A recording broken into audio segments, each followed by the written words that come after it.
नमस्कार दोस्तों, मैं सुरेश कुमार आप सभी को अपने YouTube channel the poor study में स्वागत करता हूं।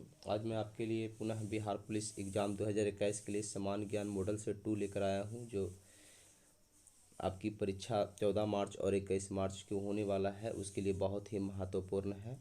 तो जल्दी से आप लोग हमारे YouTube channel the poor study को सब्सक्राइब कर लीजिए। इसका लिंक हमारे व्हाट्सएप नंबर 8340 57 16 67 पर उपलब्ध है। जाकर यहाँ से आप यूट्यूब चैनल का लिंक मिल जाएगा, वहाँ से आप जाकर सब्सक्राइब कर सकते हैं। तो चलिए प्रश्नों की ओर चलते हैं। इनमें से कौन सीमांत गांधी के नाम से जाने जाते हैं? ऑप्शन ए है खान अब्दुल गफ्फार खां, ऑप्शन बी है गोपाल कृष्ण गोखले, ऑप्शन सी है महात्मा गांधी और ऑप्शन डी है बाल गंगाधर तिलक। चलिए, तो आप लोग जल्दी से कमेंट कीजिएगा, निम्नलिखित में से कौन सीमांत गांधी के नाम से जाने जाते हैं? ऑप्शन ए है खान अब्दुल गफ्फार खां, ऑप्शन बी है गोपाल कृष्ण गोखले, ऑप्शन सी है महात्मा गांधी और ऑप्शन डी है बाल गंगाधर तिलक। तो आपका राइट आंसर है खान अब्दुल गफ्फार खां सीमांत गांधी के नाम से जाने जाते हैं। चलिए नेक्स्ट प्रश्न की ओर चलेंगे हम लोग। नेक्स्ट प्रश्न है 2 नंबर। मौर्य साम्राज्य में सर्वप्रथम किस शासक की राजधानी पाटलिपुत्र थी? ऑप्शन ए है सम्राट अशोक, ऑप्शन बी है चंद्रगुप्त मौर्य, ऑप्शन सी है बिंदुसार और ऑप्शन डी है कनिष्क।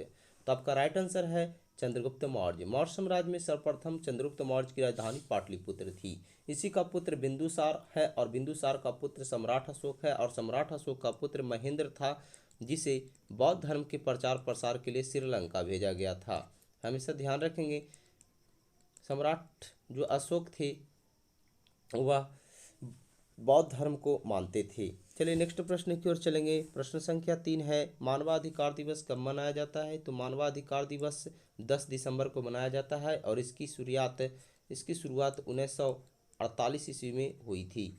चलिए ध्यान दीजिएगा, नेक्स्ट प्रश्न की ओर चलेंगे। नेक्स्ट प्रश्न है 4 नंबर। निम्नलिखित में से कौन सा भारत का प्रमुख चाय उत्पादक राज्य है? ऑप्शन ए है उड़ीसा, ऑप्शन बी है असम, ऑप्शन सी है पश्चिम बंगाल और ऑप्शन डी है केरल।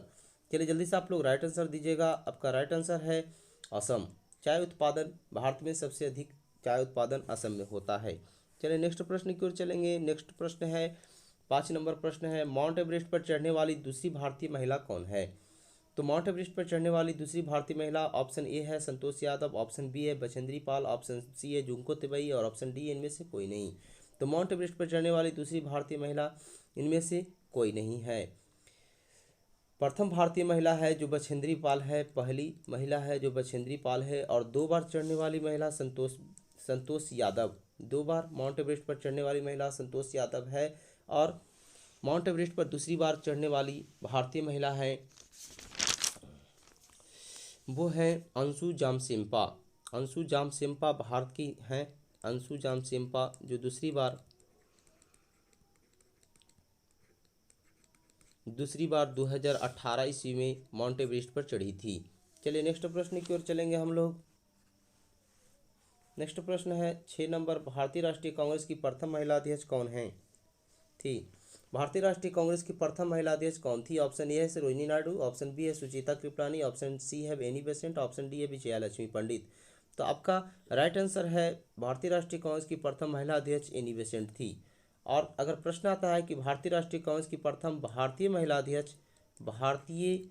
अध्यक्ष तो वह कौन थी? तो सरोजिनी नायडू थी। भारतीय महिला अध्यक्ष सरोजिनी नायडू थी। चलिए नेक्स्ट प्रश्न की ओर चलेंगे। नेक्स्ट प्रश्न की ओर जाने से पहले आप लोग से निवेदन है कि आप लोग जल्दी से जाकर हमारे यूट्यूब चैनल द पुअर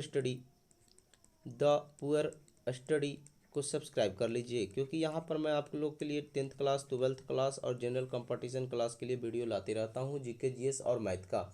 तो जल्दी से आप लोग जाइए और इस चैनल को सब्सक्राइब कर लीजिए। इसका लिंक व्हाट्सएप नंबर 8340 57 16 67 पर उपलब्ध है। तो जाइए, यहाँ से आप लोग का व्हाट्सएप नंबर पर यूट्यूब चैनल का लिंक मिल जाएगा। जल्दी से जाकर आप लोग सब्सक्राइब कर लीजिए, क्योंकि मैं इसी चैनल पर पुनः जीके और जीएस का आपके बीच वीडियो लेकर आऊँगा, जो बहुत ही महत्वपूर्ण होगा एग्जाम की दृष्टि से। आपको बता दें कि अभी आपके लिए एसएससी एमटीएस यानी मल्टीटास्किंग स्टाफ का फॉर्म निकला हुआ है। इसके साथ ही बिहार पुलिस फायरमैन का भी वैकेंसी निकला हुआ है। तो आप लोग जाकर, जिनको उम्र 18 वर्ष हो चुका है और जिनकी क्वालिफिकेशन इंटर पास है तो वह जाकर इसमें फॉर्म भर सकते हैं। साथ ही जो इस बार 12th के एग्ज़ाम दिए हैं और जनरल कंपटीशन की तैयारी करना चाहते हैं तो जाकर हमारे YouTube channel the poor study को सब्सक्राइब कर लीजिए।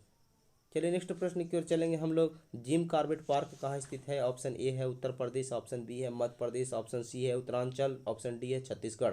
तो चलिए आपका राइट आंसर कौन सा है? तो आपका राइट आंसर है उत्तरांचल। चलिए नेक्स्ट प्रश्न की ओर चलेंगे। नेक्स्ट प्रश्न है सोमनाथ मंदिर को किस मुसलमान आक्रमणकारी ने ध्वंस किया था? ऑप्शन ए है मोहम्मद गोरी, ऑप्शन बी है नादिर शाह, ऑप्शन सी है तैमुरलंग, ऑप्शन डी है महमूद गजनवी। तो चलिए आपका राइट आंसर है महमूद गजनवी ने 1025 ईस्वी में सोमनाथ मंदिर को लूटा था। चलिए हमेशा ध्यान दीजिएगा। चलिए नेक्स्ट प्रश्न की ओर चलेंगे हम लोग। नेक्स्ट प्रश्न है 9 नंबर, दादा साहब फाल्के पुरस्कार से सम्मानित प्रथम व्यक्ति कौन थे? ऑप्शन ए है अशोक कुमार, ऑप्शन बी है सत्यजीत रे, ऑप्शन सी है देविका रानी, ऑप्शन डी है पृथ्वीराज कपूर। तो चलिए आपका राइट आंसर है दादा साहब पुरस्कार से सम्मानित प्रथम व्यक्ति देविका रानी थे। और दादा साहब पुरस्कार किस क्षेत्र में मिलता है ये भी जान लीजिए। यह फिल्म के क्षेत्र में मिलता है। दादा साहब फाल्के पुरस्कार यह फिल्म के क्षेत्र में दिया जाता है। और इस पुरस्कार की प्रारंभ 1969 ईस्वी में सबसे सर्वप्रथम देविका रानी को मिला था और प्रथम पुरुष को मिला था जो वीरेंद्र नाथ थे।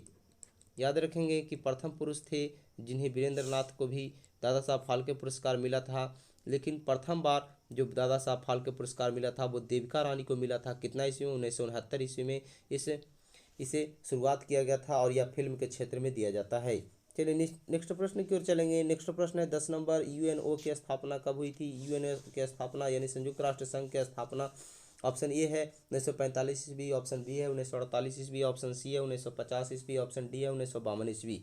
तो आपका राइट आंसर है संयुक्त राष्ट्र संघ की स्थापना 1945 ईस्वी में हुई थी, 24 अक्टूबर 1945 को। इसमें 5 स्थायी सदस्य भी 5 स्थायी हैं और 10 अस्थायी सदस्य हैं।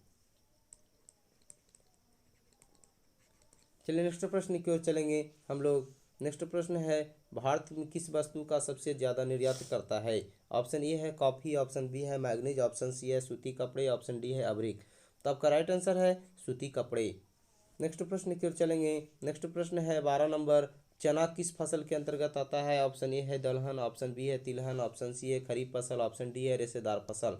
तो चलिए आपका राइट आंसर है चना दलहन फसल के अंतर्गत आता है।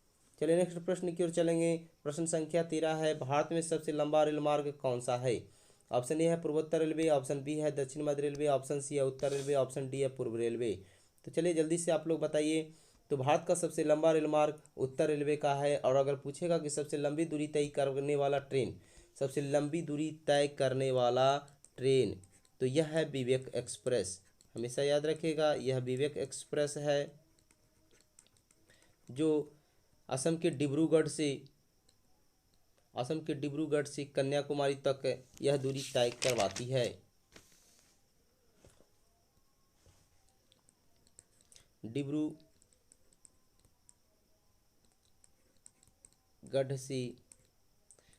से कन्याकुमारी तक 4233 किलोमीटर तक की दूरी तय करती है विवेक एक्सप्रेस। चलिए नेक्स्ट प्रश्न की ओर चलेंगे हम लोग। नेक्स्ट प्रश्न है डॉक्टर अब्दुल कलाम देश के राष्ट्रपति हैं। ऑप्शन ए है 9वें, बी है 10वें, सी है 11वें और ऑप्शन डी है 12वें। चलिए जल्दी जल्दी आप लोग कमेंट कीजिएगा। तो डॉक्टर अब्दुल कलाम देश के कौन से राष्ट्रपति हैं? तो ये हैं देश के 12वें राष्ट्रपति के रूप में डॉक्टर अब्दुल कलाम जाने जाते हैं। चलिए नेक्स्ट प्रश्न की ओर चलेंगे।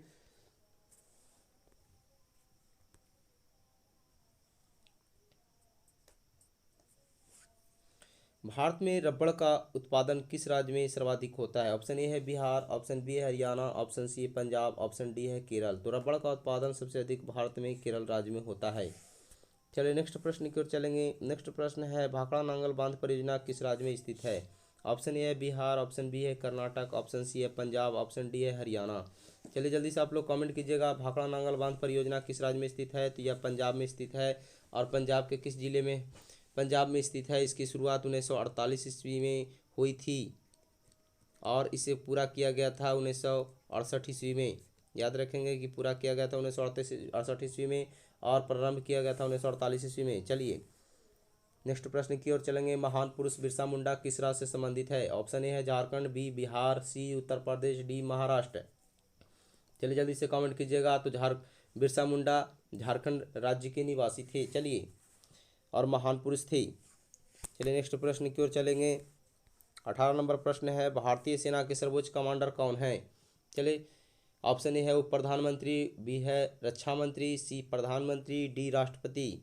तो भारतीय सेना के सर्वोच्च कमांडर कौन होते हैं? तो वो होते हैं राष्ट्रपति। तीनों सेनाओं के सर्वोच्च होते हैं, थल सेना, जल सेना और वायुसेना का। तो चलिए, अभी तक आप हमारे YouTube channel the poor study को सब्सक्राइब नहीं किए हैं तो जाइए जल्दी से और YouTube channel the poor study को सब्सक्राइब कर लीजिए। द पुअर स्टडी को सब्सक्राइब कर लीजिए, और इसका लिंक हमारा व्हाट्सएप नंबर 8340571667 पर उपलब्ध है। तो जल्दी से जाइए और इस लिंक से आप जा कर के हमारे YouTube channel the poor study को सब्सक्राइब कर लीजिए। अगर आप हमारे इस वीडियो को फेसबुक पेज पर देख रहे हैं तो उस पेज को लाइक कर लीजिए। चलिए नेक्स्ट प्रश्न की ओर चलेंगे। प्रश्न संख्या 19 है, प्रथम भारतीय जिसे भारत रत्न से सम्मानित किया गया। Option A doctor Rajendra Prasad, option B S Radhakrishnan, option C Devika Rani, option D Jawaharlal Nehru. चलिए जल्दी से आप लोग कमेंट कीजिएगा। तो प्रथम भारतीय जिसे भारत रत्न से सम्मानित किया तक गया था वे हैं एस राधाकृष्णन, यानी सर्वपल्ली राधाकृष्णन को सर्वप्रथम भारतीय भारत रत्न से सम्मानित किया गया था। चलिए नेक्स्ट प्रश्न की ओर चलेंगे। रेलवे ब्रॉड गेज की दो पटरियों के बीच चौड़ाई क्या होती है? रेलवे ब्रॉड गेज की दो पटरियों के बीच की चौड़ाई क्या होती है? जल्दी से आप लोग कमेंट कीजिएगा। तो ये आपका राइट आंसर है। ऑप्शन ए है 1.674, ऑप्शन बी है 1.675, ऑप्शन सी है 1.676, ऑप्शन डी है 1.677। चलिए, आपका राइट आंसर है ऑप्शन ए 1.674। चलिए नेक्स्ट प्रश्न की ओर चलेंगे। नेक्स्ट प्रश्न है 21 नंबर, सेंट्रल रेलवे का कार्यालय कहाँ है? ऑप्शन ए है हैदराबाद में, ऑप्शन बी है मुंबई में, ऑप्शन सी है दिल्ली में और ऑप्शन डी है कोलकाता में। तो सेंट्रल रेलवे का कार्यालय कहाँ है? जल्दी से आप लोग कमेंट कीजिएगा। सेंट्रल रेलवे का कार्यालय मुंबई में है। चलिए नेक्स्ट प्रश्न की ओर चलेंगे। नेक्स्ट प्रश्न है आपका, भारत का 28वां राज्य कौन सा है? ऑप्शन ए है झारखंड, ऑप्शन बी है छत्तीसगढ़, ऑप्शन सी है उत्तरांचल, ऑप्शन डी है गोरखालैंड यानी कि नागालैंड होगा। चलिए देखिए, थोड़ा सा गलती है यहाँ पर, नागालैंड। चलिए ध्यान दीजिएगा, भारत का 28वां राज्य कौन सा है? तो भारत का 28वां राज्य झारखंड है। और 29वां राज्य बना था तेलंगाना। लेकिन अभी भारत में राज्यों की संख्या कितनी है? राज्यों की संख्या अभी भारत में 28 है और केंद्र शासित प्रदेशों की संख्या 8 है। याद रखेंगे, क्योंकि आपका जम्मू कश्मीर राज्य 2 केंद्र शासित प्रदेश बना, लद्दाख और जम्मू कश्मीर। इसके साथ ही आपका केंद्र शासित प्रदेश 2 केंद्र शासित प्रदेश को एक में बना दिया गया। तो हमेशा ध्यान दीजिएगा कि अभी राज्यों की संख्या 28 और केंद्र शासित प्रदेशों की संख्या 8 है। नेक्स्ट प्रश्न की ओर चलेंगे। नेक्स्ट प्रश्न है, निम्नलिखित में से कौन सा विशालतम रेगिस्तान है? ऑप्शन ए है सहारा, ऑप्शन बी है लिबियम रेगिस्तान, ऑप्शन सी है गोबी रेगिस्तान, ऑप्शन डी है इनमें से कोई नहीं। तो विशालतम रेगिस्तान कौन सा है? सहारा है। चलिए नेक्स्ट प्रश्न की ओर चलेंगे। नेक्स्ट प्रश्न है, भारत द्वारा प्रक्षेपित प्रथम उपग्रह कौन सा है? ऑप्शन ए है भास्कर, ऑप्शन बी है वरुण, ऑप्शन डी है अग्नि और ऑप्शन डी है आर्यभट्ट। भारत द्वारा प्रक्षेपित प्रथम उपग्रह कौन सा है? तो यह है आर्यभट्ट। आर्यभट्ट है जिसे सोवियत संघ द्वारा प्रक्षेपित किया गया था। सोवियत संघ द्वारा 19 अप्रैल 1975 ईस्वी को प्रक्षेपित किया गया था। ध्यान रखेंगे। चलिए नेक्स्ट प्रश्न की ओर चलेंगे। नेक्स्ट प्रश्न है, ग्रामीण क्षेत्रों में छोटे छोटे विवादों का निपटारा कौन करता है? ऑप्शन ए है जिलाधीश, ऑप्शन बी है जिला पदाधिकारी, ऑप्शन सी है अनुमंडल अधिकारी, ऑप्शन डी है जिला अध्यक्ष। जल्दी जल्दी आप लोग कमेंट कीजिएगा। तो आपका राइट आंसर इसमें है अनुमंडल अधिकारी। चलिए नेक्स्ट प्रश्न है, ग्राम पंचायत में कौन सा कार्य नहीं करती है? ग्राम पंचायत कौन सा कार्य नहीं करती है? ऑप्शन ए है प्राथमिक विद्यालय की देखभाल, ऑप्शन बी है मत्स्य पालन, ऑप्शन सी है संपत्ति कर का निर्धारण और ऑप्शन डी है ग्रामीण विकास का पर्यवेक्षण। यानी कि आपका राइट आंसर है संपत्ति कर का निर्धारण। ग्राम पंचायत है जो संपत्ति कर का निर्धारण नहीं करती है। चलिए नेक्स्ट प्रश्न है, भारत में सर्वाधिक स्वर्ण उत्पादन करने वाला राज्य कौन सा है? ऑप्शन ए है केरल, ऑप्शन बी है कर्नाटक, ऑप्शन सी है महाराष्ट्र, ऑप्शन डी है पंजाब। चलिए, तो आपका राइट आंसर है सर्वाधिक स्वर्ण उत्पादन करने वाला राज्य कौन सा है। जल्दी जल्दी आप लोग कमेंट कीजिएगा। तो यह आपका राइट आंसर कर्नाटक है। और चांदी के लिए आप लोग याद रखिएगा, चांदी के लिए राजस्थान, राजस्थान। और हीरा के लिए मध्य प्रदेश, भारत में।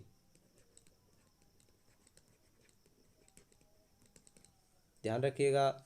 चलिए नेक्स्ट प्रश्न की ओर चलते हैं। नेक्स्ट प्रश्न है 28 नंबर। भारत में सर्वाधिक चावल उत्पादन किस राज्य में होता है। Option A Uttar Pradesh, B Punjab, C Jharkhand, D Paschim Bengal. जल्दी जल्दी आप लोग कमेंट कीजिए। और अगर हमारे यूट्यूब चैनल पर आप नए हैं या हमारे फेसबुक पेज को अगर आप देख रहे हैं, फेसबुक पेज पर या वीडियो देख रहे हैं, तो जल्दी से जाकर हमारे यूट्यूब चैनल यूट्यूब में जाइए और द पुअर स्टडी लिख कर सर्च कीजिए। द पुअर स्टडी सर्च कीजिए। यहाँ पर आपको जाकर और सब्सक्राइब कर लीजिए, बेल आइकन पर क्लिक कर लीजिए, ताकि मैं जो भी वीडियो लाऊं आप तक पहुंच सके। 10th क्लास, 12th क्लास और जनरल कंपटीशन क्लास के लिए मैं इस पर वीडियो लाता रहता हूं। पहले मैंने इसमें 10th और 12th क्लास की वीडियो डाली है, तो जाकर वहां से वो भी वीडियो देख सकते हैं। इसके साथ ही आपके लिए भी रेलवे ग्रुप डी और बिहार पुलिस का प्रैक्टिस सेट भी आपके बीच लेकर आ रहा हूं, जो एग्जाम में की दृष्टिकोण से बहुत ही महत्वपूर्ण है। अगर इसका लिंक आपको हमारे व्हाट्सएप नंबर 8340571667 पर उपलब्ध है, तो जाइए, यहाँ से आपको लिंक मिल जाएगा। और जल्दी से हमारे यूट्यूब चैनल को सब्सक्राइब कर लीजिए, क्योंकि इसके बाद मैं वीडियो वहाँ पर मैं आपको उपलब्ध करवाऊँगा। जल्दी जल्दी जाकर आप लोग सब्सक्राइब कर लीजिए। तो बता दें कि भारत में सर्वाधिक चावल का उत्पादक सबसे अधिक चावल का उत्पादन पश्चिम बंगाल में होता है। और गेहूं का अगर पूछा जाए तो कहाँ होगा, जल्दी से आप लोग कमेंट कीजिएगा। तो गेहूं के उत्पादन सबसे अधिक उत्तर प्रदेश में होता है। चलिए नेक्स्ट प्रश्न की ओर चलेंगे हम लोग। नेक्स्ट प्रश्न है, डॉक्टर अब्दुल कलाम सर्वाधिक किस क्षेत्र में प्रसिद्ध थे। ए राजनीति, बी फिल्म, सी विज्ञान और डी वातावरण। चलिए बता दें कि आप लोग को डॉक्टर अब्दुल कलाम थे जो विज्ञान के क्षेत्र में प्रसिद्ध थे, वो वैज्ञानिक भी थे। चलिए नेक्स्ट प्रश्न की ओर चलेंगे। 30 नंबर प्रश्न है, परमाणु परीक्षण निम्नलिखित में से अधिकांशतः किस स्थान पर किया जाता है। ऑप्शन ए है पोखरण, ऑप्शन बी है चांदीपुर, ऑप्शन सी है लोदीपुर, ऑप्शन डी है करनाल। तो परमाणु परीक्षण सबसे अधिक है जो पोखरण में किया जाता है। चलिए नेक्स्ट प्रश्न की ओर चलेंगे। पोखरण कहाँ है ये भी बता देते हैं। तो पोखरण राजस्थान में है जी। राजस्थान के किस जिले में है। तो राजस्थान के जैसलमेर जिले में है, जैसलमेर जिले में है, याद रखेंगे।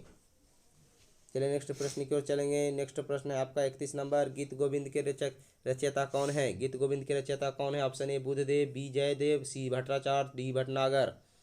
चलिए जल्दी से कमेंट कीजिएगा। तो गीत गोविंद के रचयिता कौन है, जयदेव हैं। चलिए नेक्स्ट प्रश्न की ओर चलेंगे। नेक्स्ट प्रश्न है, गौतम बुद्ध के पिता का नाम क्या था। बहुत ही आसान सा प्रश्न है। ए सुधोधन, बी दुर्योधन, सी कपिल, डी इनमें से कोई नहीं। तो गौतम बुद्ध के पिता का नाम क्या है, सुधोधन। माता का नाम माया देवी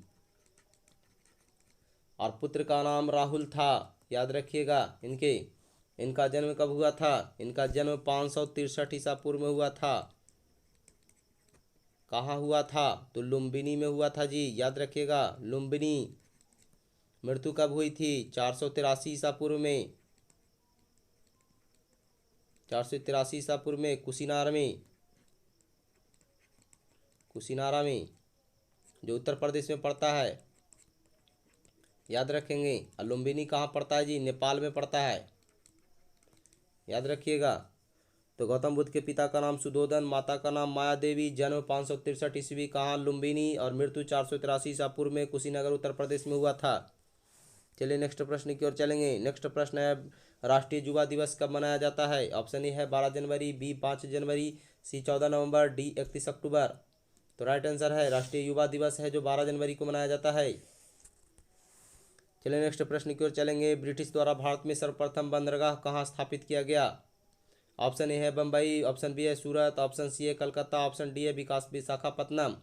तो बता दें कि ब्रिटिश द्वारा भारत में सर्वप्रथम बंदरगाह सूरत में स्थापित किया था। चलिए नेक्स्ट प्रश्न की ओर चलेंगे। नेक्स्ट प्रश्न है, पश्चिम नेशनल डिफेंस एकेडमी कहाँ स्थित है। ऑप्शन ए है खड़गवासला, ऑप्शन बी है चेन्नई, ऑप्शन सी है किर्की, ऑप्शन डी है देहरादून।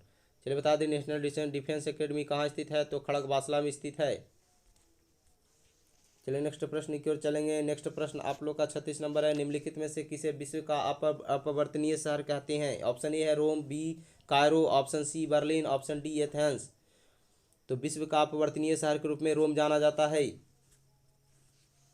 नेक्स्ट प्रश्न की ओर चलेंगे। भारत का सर्वाधिक साक्षर राज्य कौन सा है? Option A Haryana, option B Delhi, option C Mumbai, option D Kerala. तो बता दें कि भारत का सर्वाधिक साक्षर राज्य कौन सा है, तो केरल है। केरल में कुल साक्षरता कितना है? तो केरल में कुल साक्षरता 93.91% है, जबकि यहाँ पर पुरुष साक्षरता दर है 96.02% और महिला साक्षरता दर है 91.98%। ध्यान रखेंगे सर्वाधिक साक्षरता दर किसमें है? केरल में है। भारत का सबसे लंबा बांध कौन सा है? ऑप्शन ए है भाखड़ा बांध, ऑप्शन बी है हीराकुंड बांध, ऑप्शन सी है कोसी बांध, ऑप्शन डी है दामोदर घाटी बांध। तब का राइट आंसर कौन सा है? हीराकुंड बांध, भारत का सबसे लंबा बांध। चलिए नेक्स्ट प्रश्न की ओर चलेंगे। नेक्स्ट प्रश्न है 39 नंबर। जुनियो कहाँ की राजधानी है? ऑप्शन ए है नाउरू, ऑप्शन बी है पलाऊ, ऑप्शन सी है अलास्का, ऑप्शन डी है नॉर्वे। तो जुनियो कहाँ की राजधानी है? तो नाउरू की राजधानी जुनियो है। ध्यान रखेंगे। नेक्स्ट प्रश्न की ओर चलेंगे। नेक्स्ट प्रश्न है 40 नंबर। फतेहपुर सीकरी का निर्माण किसने करवाया था? ऑप्शन ए है Humayun, option B Jahangir, option C Babur, option D उपयुक्त में से कोई नहीं। तो बता दें कि फतेहपुर सीकरी का निर्माण अकबर ने करवाया था। चलिए नेक्स्ट प्रश्न की ओर चलेंगे। चंद्रमा की सतह पर उतरने वाला प्रथम व्यक्ति कौन था? ऑप्शन ए है राकेश शर्मा, ऑप्शन बी है नील आर्मस्ट्रांग, ऑप्शन सी है स्पुतनिक, ऑप्शन डी है वैलेंटीना ट्रेस्कोवा। तो चंद्रमा की सतह पर उतरने वाला व्यक्ति कौन था? नील आर्मस्ट्रांग था। और बता दें कि भारत का प्रथम अंतरिक्ष यात्री राकेश शर्मा थे। नेक्स्ट प्रश्न की ओर चलेंगे। तेल क्षेत्र के लिए सर्वाधिक प्रसिद्ध है? Option A Barauni Bihar, option B Digboi Assam, option C high Mumbai, option D Koyali Maharashtra. जल्दी जल्दी कमेंट कीजिएगा। तेल क्षेत्र के लिए सबसे ज़्यादा प्रसिद्ध है जो डिगबोई असम है। चलिए नेक्स्ट प्रश्न की ओर चलेंगे। जापान की राजधानी टोक्यो को किस उपनाम से जाना जाता है? ऑप्शन ए है ओपेक, ऑप्शन बी है ओसाका, ऑप्शन सी है यूनेस्को, ऑप्शन डी है होन्शु। तो बता दें आपका राइट आंसर है जापान की राजधानी टोक्यो को ओसाका के नाम से जाना जाता है। चलिए नेक्स्ट प्रश्न की ओर चलेंगे। 44 नंबर प्रश्न है। स्वराज हमारा जन्मसिद्ध अधिकार है, यह नारा किसने दिया? ऑप्शन ए है तिलक, ऑप्शन बी है गोखले, ऑप्शन सी है पटेल, ऑप्शन डी है अम्बेडकर। तो बता दें कि स्वराज हमारा जन्मसिद्ध अधिकार है, यह नारा बाल गंगाधर तिलक ने दिए थे। प्रश्न की ओर चलेंगे। 45 नंबर। हरिजन शब्द किसने दिया था? ऑप्शन ए है Gokhale, option B Ambedkar, option C Mahatma Gandhi, option D है तिलक। तो हरिजन शब्द किसने दिया था? महात्मा गांधी ने दिए थे। चलिए नेक्स्ट प्रश्न की ओर चलेंगे। नेक्स्ट प्रश्न है भारत में कॉफ़ी की अच्छी उपज कहाँ होती है? Option A Darjeeling, option B Karnataka, option C Andhra Pradesh, option D Rajmahal पहाड़ियों में। तो कॉफ़ी की सबसे अच्छी उपज कहाँ होती है? जल्दी से बताइएगा। कॉफ़ी के लिए कर्नाटक प्रसिद्ध है, ऑप्शन बी। चलिए नेक्स्ट प्रश्न की ओर चलेंगे। 47 नंबर प्रश्न है। किकली नामक लोक नृत्य किस राज्य में प्रसिद्ध है? Option A Haryana, option B Bihar, option C Jharkhand, option D Chhattisgarh. चलिए जल्दी से आप लोग कमेंट कीजिएगा। तो किकली नामक लोक नृत्य किस राज्य में प्रसिद्ध है? तो ये हरियाणा में है। चलिए नेक्स्ट प्रश्न की ओर चलेंगे। गुगली नामक शब्दावली किस खेल से संबंधित है? ऑप्शन ए है क्रिकेट, ऑप्शन बी है फुटबॉल, ऑप्शन सी है टेनिस, ऑप्शन डी है कैरम। तो गुगली नामक जो शब्दावली है वो क्रिकेट खेल से संबंधित है, ऑप्शन ए। चलिए नेक्स्ट प्रश्न की ओर चलेंगे। नेक्स्ट प्रश्न 49 नंबर है। सर्वाधिक कोयला उत्पादन किस राज्य में होता है? Option A Bihar, B Jharkhand, C Uttar Pradesh, D Madhya Pradesh. तो सर्वाधिक कोयला का उत्पादक राज्य है वो झारखंड है। चलिए नेक्स्ट प्रश्न की ओर चलेंगे। 50 नंबर प्रश्न है। चार मीनार कहाँ स्थित है? ऑप्शन ए है हैदराबाद, ऑप्शन बी है जम्मू कश्मीर, ऑप्शन सी है देहरादून, ऑप्शन डी है श्रीहरिकोटा। तो पता होगा आप लोग को कि चार मीनार हैदराबाद में स्थित है। अगर आप अभी तक हमारे यूट्यूब चैनल को सब्सक्राइब नहीं किए हैं तो जल्दी से जाकर हमारे YouTube channel the poor study को सब्सक्राइब कर लें। इसका लिंक हमारे व्हाट्सएप नंबर पर उपलब्ध है। व्हाट्सएप नंबर है 83 40 57 16 67। यूट्यूब चैनल का नाम है द पुअर स्टडी।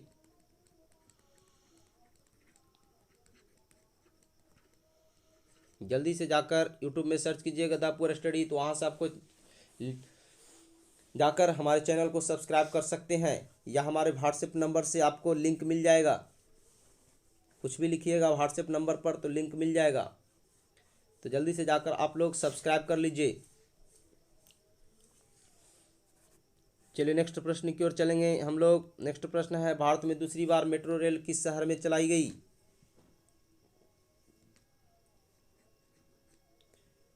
तो दूसरी बार मेट्रो रेलवे है जो किस शहर में चलाई गई? ऑप्शन ए है कोलकाता, बी बंगलौर, सी मुंबई और डी दिल्ली। चलिए तो आपका राइट आंसर है दूसरी बार दिल्ली। और प्रथम बार कहाँ चलाई गई थी? प्रथम बार कोलकाता में।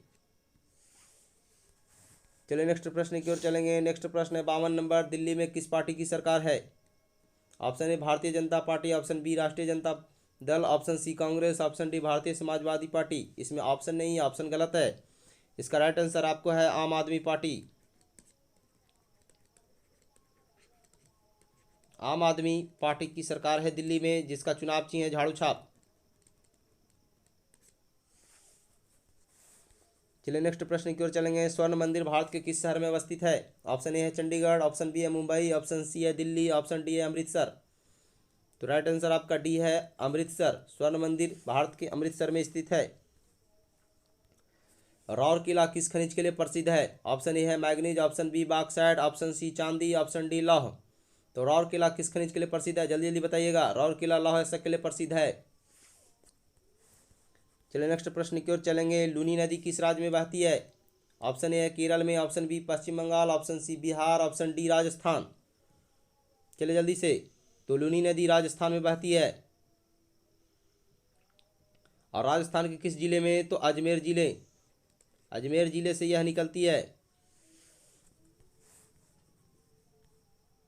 नेक्स्ट प्रश्न है 56 नंबर, विश्व में अदरक का प्रमुख उत्पादक देश है? Option A Brazil, option B Philippines, option C चीन, ऑप्शन डी भारत।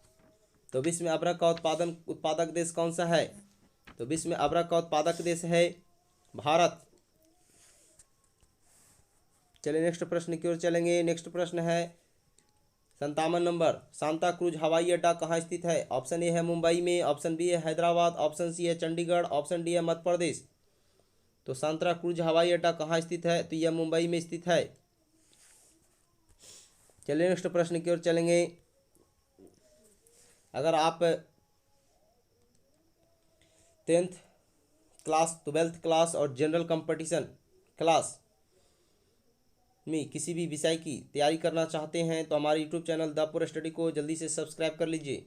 अभी हम आपके लिए बिहार पुलिस और रेलवे ग्रुप डी का जीके और जीएस एवं मैथ का प्रश्न आपके बीच लेकर आ रहे हैं, और यह वीडियो आपको YouTube channel the poor study पर उपलब्ध रहेगा, जिसका लिंक हमारे व्हाट्सएप नंबर 8340571667 पर उपलब्ध है। तो जाइए जल्दी से और यहाँ से आप यूट्यूब चैनल को सब्सक्राइब कर लीजिए जल्दी से।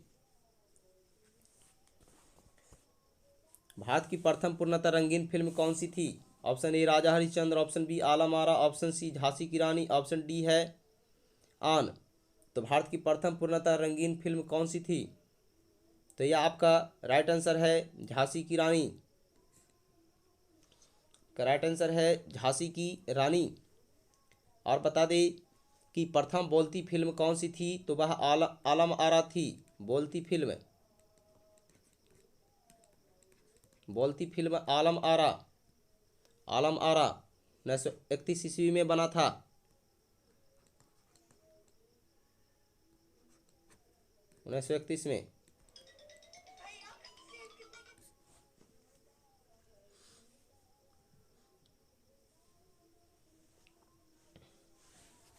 चलिए नेक्स्ट प्रश्न की ओर चलेंगे। नेक्स्ट प्रश्न है 59 नंबर, प्रथम वित्त आयोग के अध्यक्ष कौन थे? ऑप्शन ए है डॉक्टर राजमनार, ऑप्शन बी केसी पंत, ऑप्शन सी ए.के. चंदा, ऑप्शन डी केसी नियोगी। तो प्रथम वित्त आयोग के अध्यक्ष कौन थे? चलिए जल्दी से कमेंट कीजिएगा। तो प्रथम वित्त आयोग के अध्यक्ष केसी नियोगी थे। और वर्तमान में वित्त आयोग के अध्यक्ष कौन है? वर्तमान में बताइए जल्दी से। वर्तमान में वित्त आयोग के अध्यक्ष श्री NK सिंह हैं।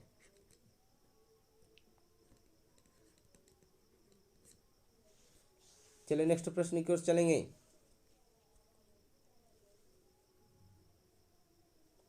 काली मिट्टी किस फसल के लिए सबसे उपयुक्त मानी जाती है? प्रश्न संख्या 60 ध्यान देंगे। काली मिट्टी किस फसल के लिए सबसे उपयुक्त मानी जाती है? ऑप्शन ए है चना, ऑप्शन बी है गन्ना, ऑप्शन सी है कपास, ऑप्शन डी है इनमें से कोई नहीं। तो काली मिट्टी किस फसल के लिए? तो काली मिट्टी है जो कपास फसल के लिए मानी जाती है उपयुक्त है। और काली मिट्टी का क्षेत्र सबसे अधिक कहाँ स्थित है? महाराष्ट्र और गुजरात राज्य। कपास का उत्पादन होता है, सबसे अधिक काली मिट्टी का क्षेत्र है। तो चलिए आज हम आपके बीच 60 प्रश्नों को लेकर सीरीज लेकर आए थे और अगले प्रश्न अगले वीडियो में मैं आपको पुनः जीके जीएस और मैथ का प्रश्न लेकर आऊँगा। तो अगर आप हमारे साथ बने रहना चाहते हैं तो हमारे YouTube channel the poor study को सब्सक्राइब कर लीजिए। द पुअर स्टडी को सब्सक्राइब कर लीजिए और जाकर बेल आइकन पर क्लिक कर लीजिएगा ताकि मैं जो भी वीडियो डालूँ आप तक नोटिफिकेशन पहुंच सके। इसका हमारा लिंक है व्हाट्सएप नंबर 8340571667। यहाँ पर लिंक उपलब्ध है और यहाँ से मैं आप लोग को अगर 10th क्लास और 12th क्लास की भी जो बच्चे तैयारी करना चाहते हैं तो उसके लिए भी है जो क्लास मार्च से प्रारंभ हो जाएगा। तो जल्दी से आप लोग जाइए और YouTube channel the poor study को सब्सक्राइब कर लीजिए। यहाँ पर मैं आप लोग के लिए बिहार पुलिस को बता दें कि बिहार पुलिस का वैकेंसी अभी निकला हुआ है, बिहार पुलिस फायरमैन का। तो जाकर आप लोग ऑनलाइन कर सकते हैं। इसके साथ ही आपका SSC MTS का भी फॉर्म निकला हुआ है, तो वहाँ पर भी आप लोग जाकर ऑनलाइन कर सकते हैं। बिहार पुलिस का एग्ज़ाम 14 मार्च और 21 मार्च को होने वाला है। तो जो भी बच्चे हैं जो एग्ज़ाम देने वाले हैं उन्हें तक हमारी वीडियो को शेयर कीजिए ज़्यादा से ज़्यादा। और जाकर जो बच्चे इस बार 12th में एग्ज़ाम दिए और जनरल कंपटीशन की तैयारी करना चाहते हैं तो जल्दी से जाकर हमारे YouTube channel the poor study को सब्सक्राइब कर लीजिए। यहाँ पर मैं आपके लिए मैथ, जीके, जीएस, रीजनिंग का क्लास लेकर आऊँगा। तो जल्दी से जाइए और YouTube channel the poor study को सब्सक्राइब कर लीजिए। चलिए मिलते हैं अगले वीडियो में, तब तक के लिए धन्यवाद।